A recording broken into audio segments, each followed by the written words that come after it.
Bonjour et bienvenue à la révision pour l'examen de chimie et de génétique.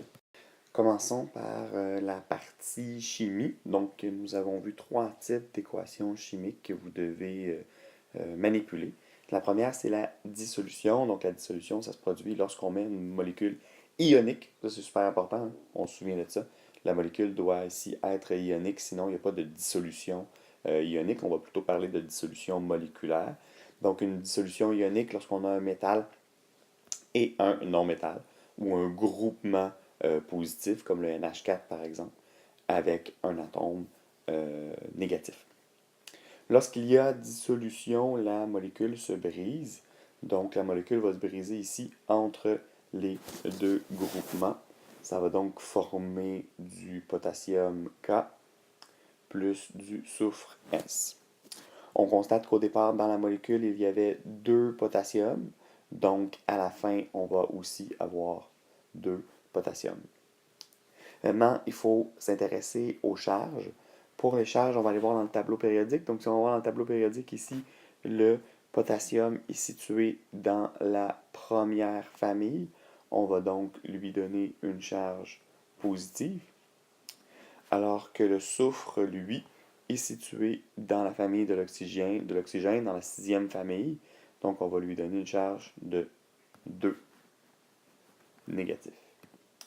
Constatez que la molécule est donc neutre électriquement, puisque la partie potassium contribue à une charge de 2+, et la partie soufre contribue à une charge de 2-. On doit absolument, et ça c'est super important, ajouter ensuite l'état. Donc, dans une dissolution, à la fin, l'état, ce sera aqueux, alors qu'au départ, on avait un état solide. L'autre exemple ici, c'est avec le NH4, donc avec un radical. Le NH4, c'est le seul radical positif. Un radical, ça reste groupé même lors de la dissolution. Donc, on va obtenir du NH4 plus du S. On vient de voir que le S avait une charge de 2-. Je peux le trouver dans le tableau périodique sous forme aqueuse. Ça veut dire que la partie NH4 doit avoir une charge de 2+. Remarquez ici, j'ai un indice 2. Donc, au départ, j'ai 2 groupements NH4. Donc, à la fin, je vais obtenir 2 groupements NH4 aussi. Et chaque groupement est chargé positivement. Je l'ai trouvé comment? Ben, je sais que la partie soufre est 2-.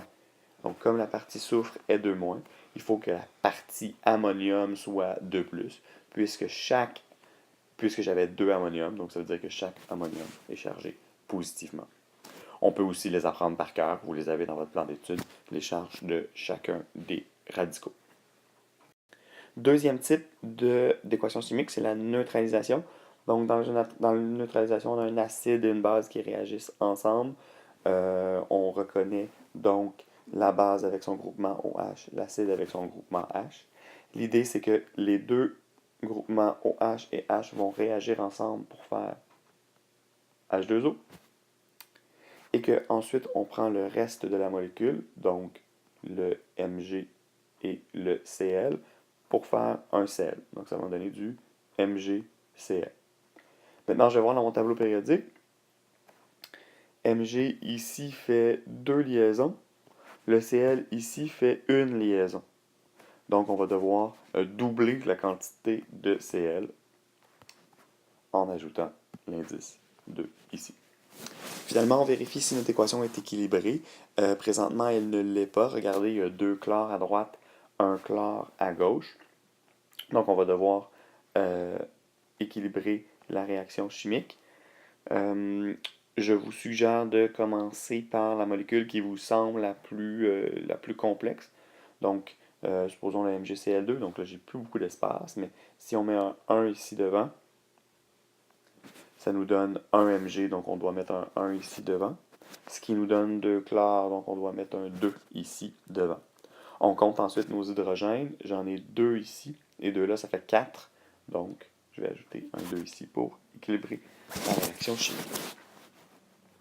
Dans le cas de la neutralisation, la phase est plus ou moins importante, donc on n'a pas vraiment besoin d'indiquer l'état de la matière pour chacune des substances.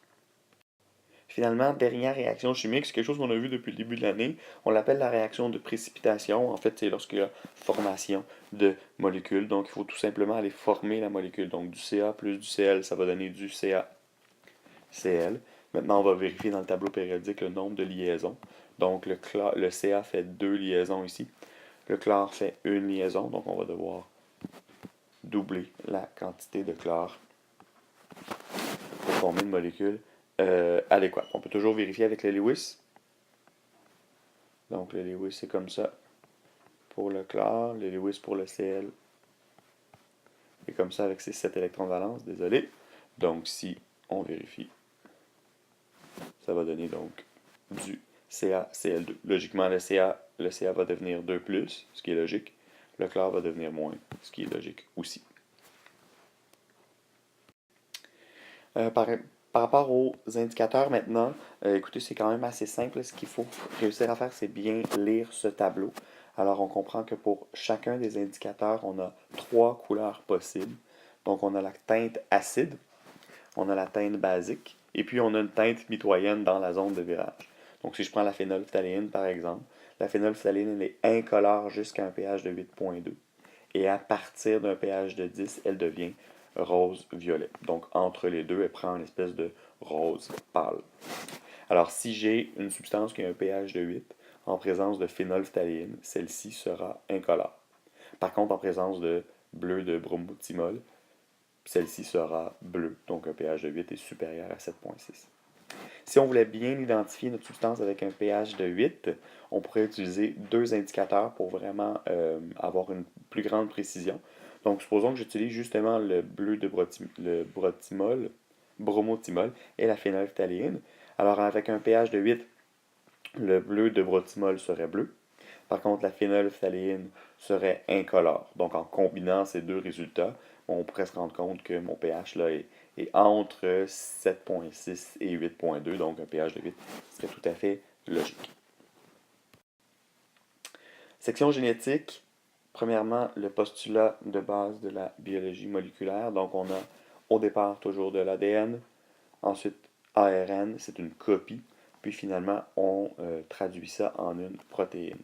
Donc, la traduction, c'est ici. Transcription là. Et la réplication, c'est lorsqu'on fait donc tout simplement une boucle ici.